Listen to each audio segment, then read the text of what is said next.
Hello बच्चों। तो आज हम लोग जेई चैलेंजर्स में टफेस्ट क्वेश्चन की सीरीज के अंदर जेई एडवांस 2019 का सबसे डिफिकल्ट प्रॉब्लम हम लोग डिस्कस करने जा रहे हैं। ठीक है। और ये जो क्वेश्चन है, ये ये है 2019 जेई एडवांस। जेई एडवांस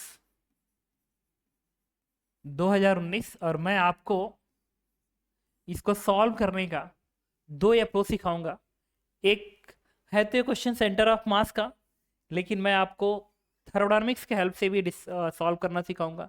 और थर्मोडायनामिक्स हेल्प से किन क्वेश्चनों को तुम अटेम्प्ट कर सकते हो, ये नहीं कि जहां मन में आया वहीं लॉजिक लगा दिया ये होगा, ऐसा नहीं है। ठीक है। हम लोग क्या करेंगे, थर्मोडायनामिक्स की सहायता से भी सॉल्व करेंगे, प्लस सेंटर ऑफ मास की सहायता से सॉल्व करेंगे। मैं आपको ये बताऊंगा कि थर्मोडायनामिक्स की सहायता से सॉल्व करते वक्त किन चीज़ों का ध्यान रखना जरूरी है। ठीक है। तो देखिए, क्वेश्चन पढ़ो। और रियल में मजेदार क्वेश्चन है, जेई एडवांस के क्वेश्चन है सब, तो अच्छे ही होंगे। कह रहा small particle of mass small M, बड़ा अच्छी लाइन है, small particle of mass small M moving inside a heavy hollow and straight tube along the tube axis under elastic collisions। ये इसके साथ इलास्टिक कोलिजन कर रहा है। The tube has no friction and it is closed at one end by the flat surface, while other end of the piston from the closed end is L बराबर L naught. ये जो piston है initially L naught के distance पे, the particle speed v equals to v naught, इस particle की speed v naught के बराबर है। जब ये दूरी L नॉट है तो v के बराबर है, जब ये डिस्टेंस L नॉट है तो वेलोसिटी v नॉट है। The piston is move inward a very low speed v, ये जो पिस्टन है एक कांस्टेंट स्पीड से इधर आ रहा है, कांस्टेंट स्पीड v से आ रहा है, so that v is less than dl upon l into v not. मतलब किसी t टाइम का ये डायग्राम है, किसी टाइम t पे इन्होंने इस डायग्राम को बना के रखा है, where dl is infinite small in, मतलब very small displacement of the piston, which of following statement is correct. कौन सी स्टेटमेंट करेक्ट होंगे। क्वेश्चन में दिया गया है कि ये जो स्पीड इसकी है, इसकी स्पीड कैपिटल भी है, और ये बहुत ही कम है, बहुत ही कम है। ऑप्शंस देखो। The particle category increases by a factor of 4 when the piston is move inward from L naught to L naught by two. जब पिस्टन एल नॉट से L naught by two distance move करता है तो उस particle की category 4 times increase कर जाता है, पहला option. After each collision the piston the particle speed increases by two v. Okay, हर कोलिजन में पार्टिकल की स्पीड टू भी इंक्रीज कर जाती है। Third, if the piston move inward by dl distance the particle speed increase by two v dl upon l. Okay, the rate at which the particle strike the piston is v upon l। Okay, rate at which the particle strike the piston is v upon l। तो देखो,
okay, तो देखिए इस question में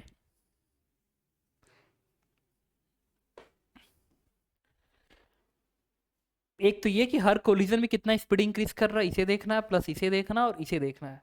piston move inward by DL, the particle speed increase by 2b dl upon l। ठीक है, चलो पहला मेथड है कॉमन सेंस मेथड यूज करते हैं।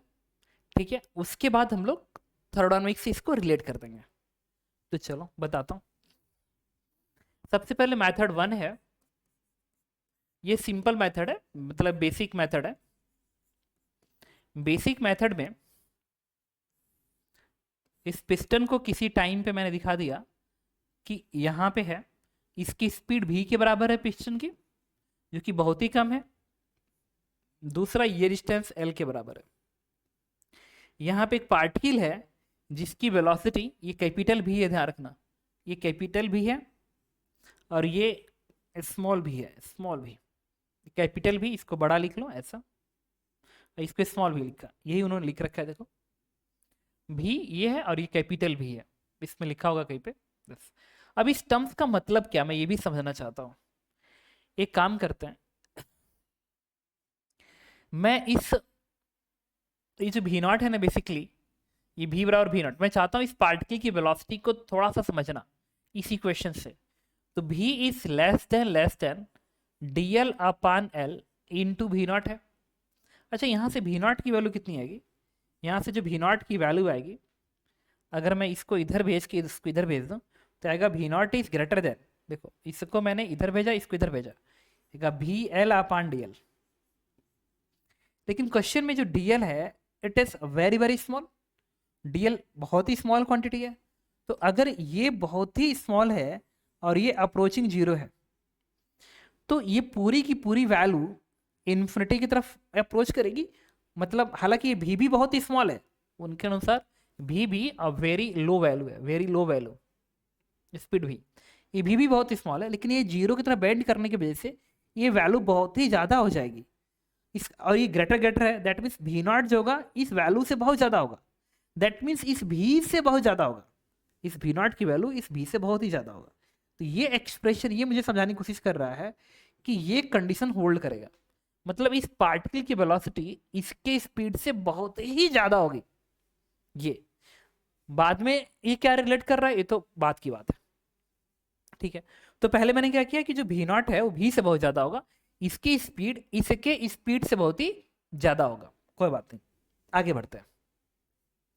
तो किसी टाइम पे अगर दूरी l है और ये स्पीड भी है और इसकी स्पीड भी है, तो अगर मैं पूछूं कि इससे टकराने में एक चक्कर लगाने में कितना टाइम लगाएगा, मतलब यहाँ से वापिस यहाँ पे आने में कितना समय लगेगा इस पर्टिकुलर t बराबर t टाइम पे, t बराबर t टाइम पे यहाँ से यहाँ तक आने में कितना टाइम लगेगा, जबकि ये t बराबर t टाइम पे डिस्टेंस l है, लेकिन ये स्पीड इससे बहुत ही ज्यादा है।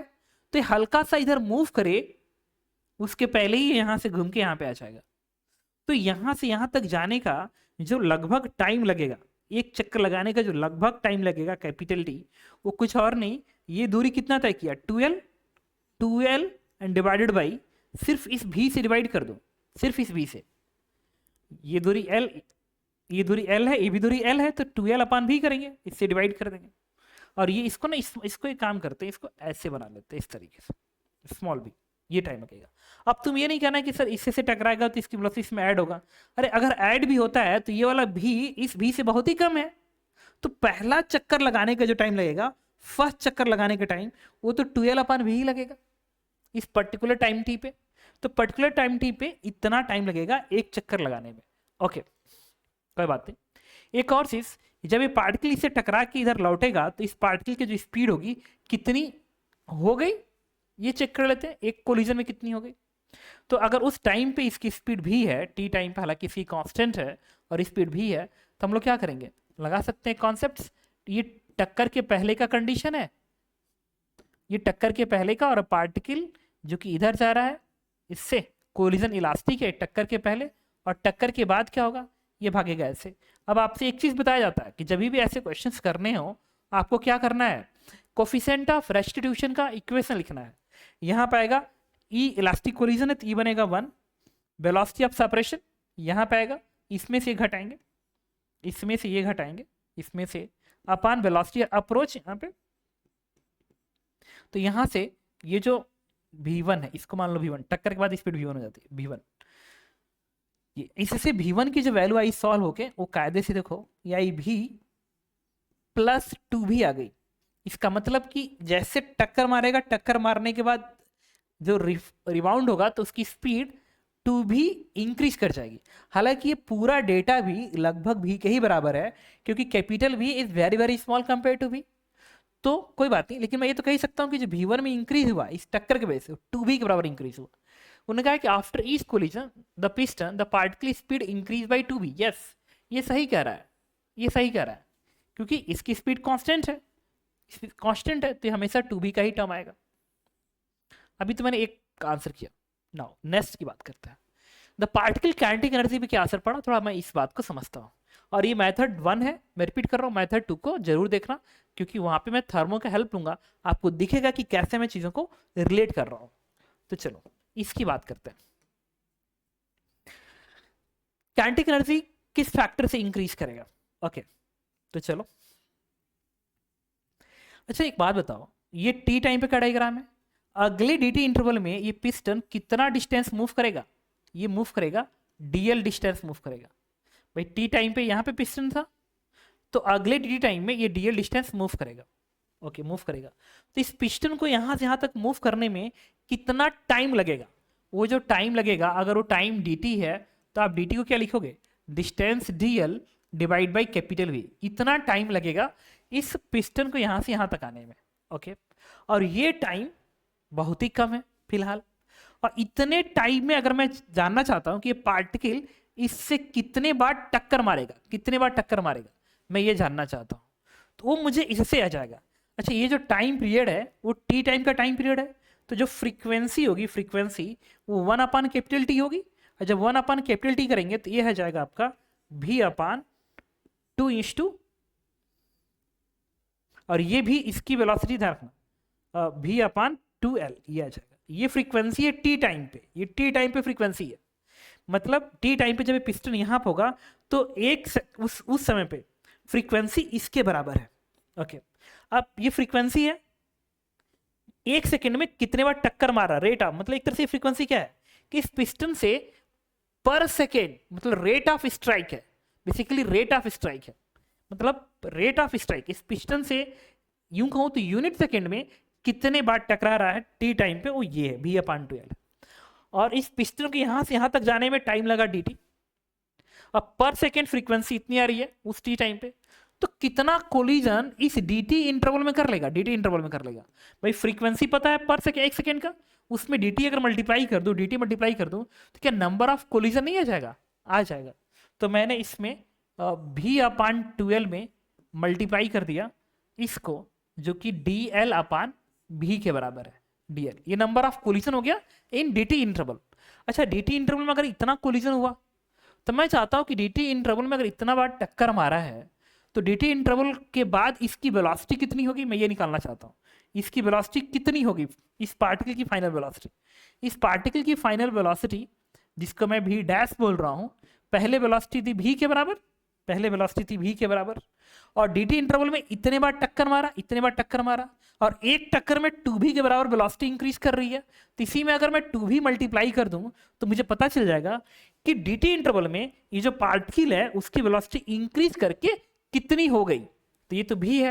अब मैंने क्या किया, इस कोलिजन में v अपान 2l इंटू dl अपान v में मल्टीप्लाई कर दिया 2v से, क्योंकि एक कोलिजन में 2v के बराबर इंक्रीज कर रहा है। अब यहां से देखो, ये v से v कटेगा, 2 से 2 कटेगा, यहां से v डैश की वैल्यू आ गई, v डैश की वैल्यू।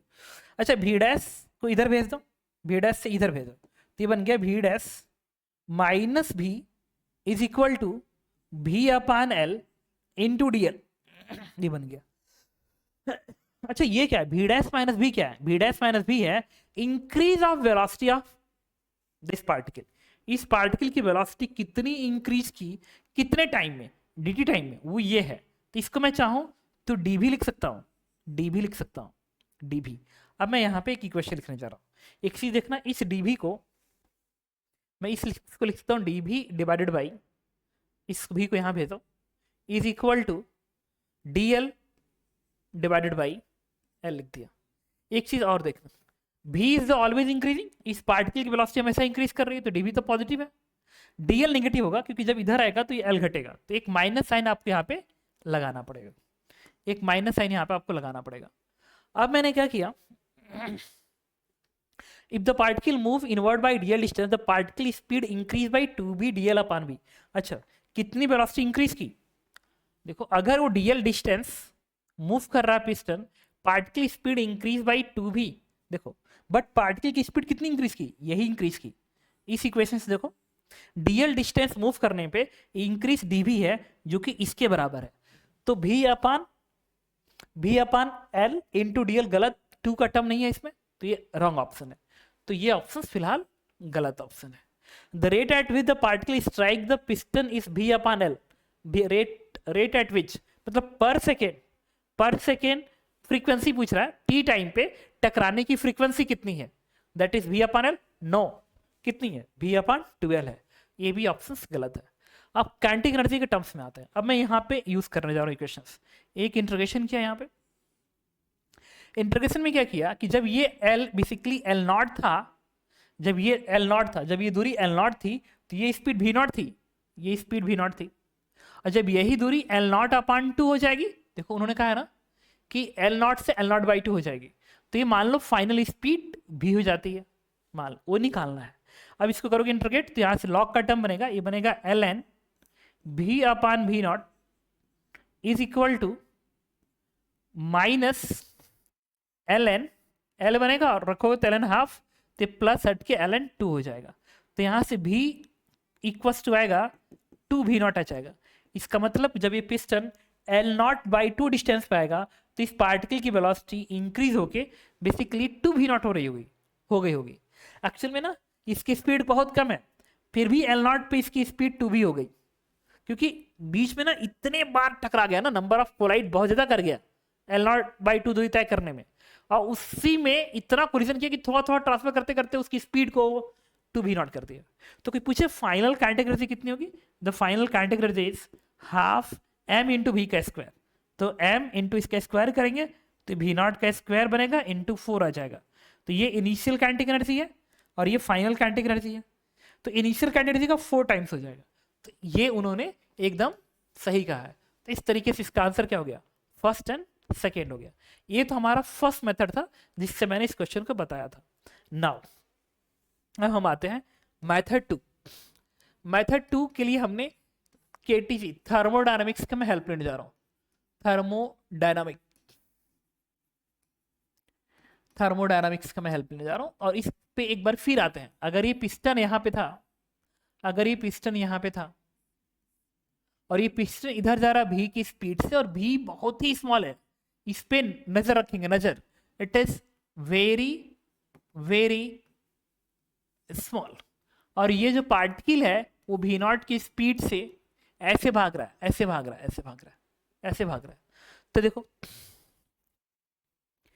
ये जो ऑप्शन था 2b, टक्कर के बाद 2b, ये तो इजी था, आप समझ ही गए होंगे कि 2b आएगा, वो तो सेंटर ऑफ मास से समझ में आ जाएगा कि 2b आएगा।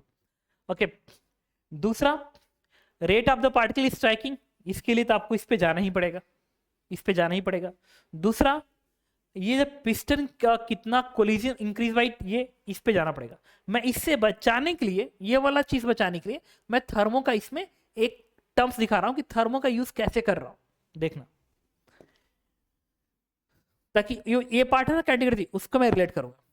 अब बड़ा इंपॉर्टेंट लाइन है, मुझे बताना कि ये जो पिस्टन है, इस पार्टिकल की एनर्जी किससे वजह से बढ़ रही है, जब ये पिस्टन से ये पार्टिकल टकरा रहा है, रिपीट कर रहा हूं, पॉइंट पकड़ना, जब ये पिस्टन इस पार्टिकल से टकरा रहा है तभी जाके इस पार्टिकल की एनर्जी इंक्रीज कर रही है, ओके ठीक है। मुझे बताओ, जब तुम एडियाबेटिक प्रोसेस की बात करते हो, तो तुम कहते हो कि ये पिस्टन है, पिस्टन को तुम इस गैस को प्रेस करते हो, बाहर से कोई भी एनर्जी नहीं आती है, तो तुम क्या कहते हो, ये जो पिस्टन है, इस पिस्टन का ही वर्क डन इस गैस को मिलता है जिससे इस गैस की इंटरनल एनर्जी इंक्रीज करती है। तो इस पिस्टन की इधर आने की वजह से इस पिस्टन ने इस गैस पे वर्क किया एंड जिसके वजह से इस गैस की एनर्जी बढ़ी। अच्छा यहाँ पे क्या हो रहा है, यहाँ पे भी इस पिस्टन से ये पार्टिकल टकरा रहा है, यानी क्या देश इस पिस्टन ने इस पार्टिकल पे वर्क किया है, तभी जाके इस पार्टिकल की एनर्जी बढ़ रही है। एक चीज तो क्लियर हो गया कि ये क्वेश्चन एक एडियाबेटिक प्रोसेस का क्वेश्चन है, जिसमें इस पार्टिकल की एनर्जी बढ़ने का सिर्फ एक ही रीजन है, वो क्या है, इस पिस्टन का इस गैस के पार्टिकल पे वर्क डन, तो वो जाएगा एडियाबेटिक प्रोसेस में। लेकिन लेकिन लेकिन एडियाबेटिक प्रोसेस का इक्वेशन जो तुम लिखते हो पीवी का power gamma equals to constant या टी भी का पावर गामा -1 बराबर कांस्टेंट, ये तुम तभी लिख सकते हो जब प्रोसेस रिवर्सबल हो, प्रोसेस रिवर्सबल हो, यानी वेरी वेरी स्लो हो, क्वाजीस्टैटिक प्रोसेस हो, मतलब ये वेरी स्लो प्रोसेस होना चाहिए, तभी जाके आप इसका यूज कर सकते हो, अदरवाइज नहीं कर सकते हो। इस क्वेश्चन में ऐसा है, ये अंडरलाइन वर्ड है, ये अंडरलाइन है, इसमें ऐसा है क्योंकि ये भी वेरी वेरी स्मॉल है, दैट मीन्स ये पिस्टन बहुत ही स्लोली मूव कर रहा है, इसका मतलब इस गैस पार्टिकल को जो एनर्जी मिल रहा है वो बहुत ही स्लोली स्लोली स्लोली मिल रहा है। दैट मीन्स क्या ये एक क्वाजीस्टैटिक प्रोसेस को फॉलो कर रहा है?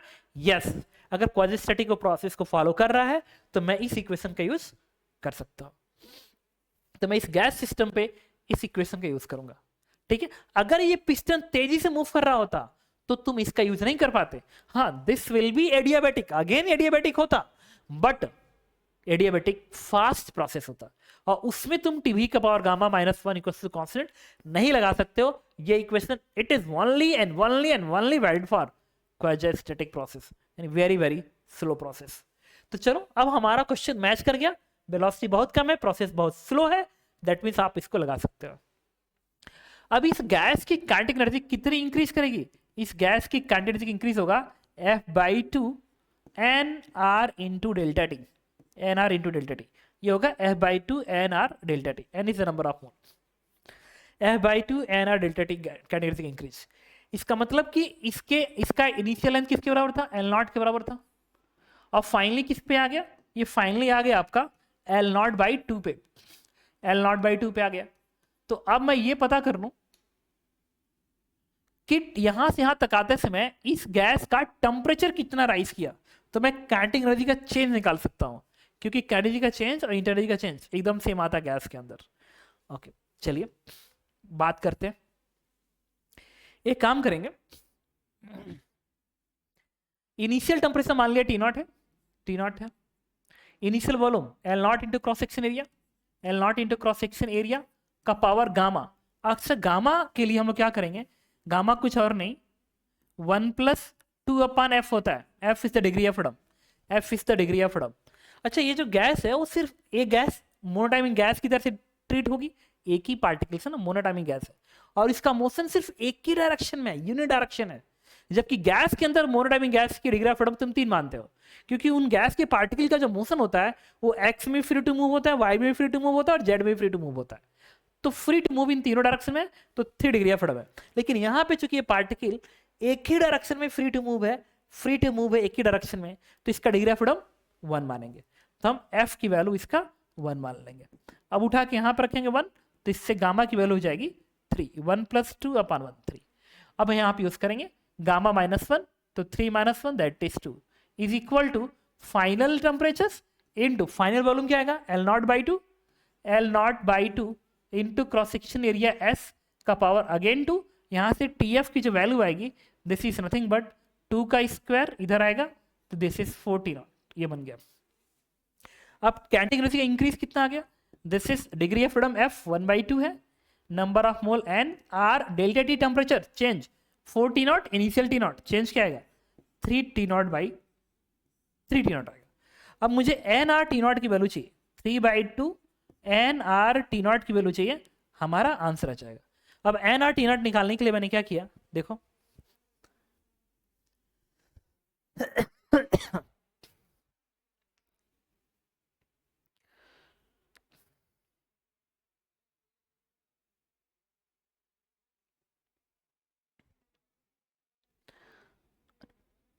अच्छा, अब मैं NR T0 निकालना चाहता हूं, इसके लिए मैंने क्या किया देखो, गैस की इनिशियल काइनेटिक एनर्जी क्या आएगी?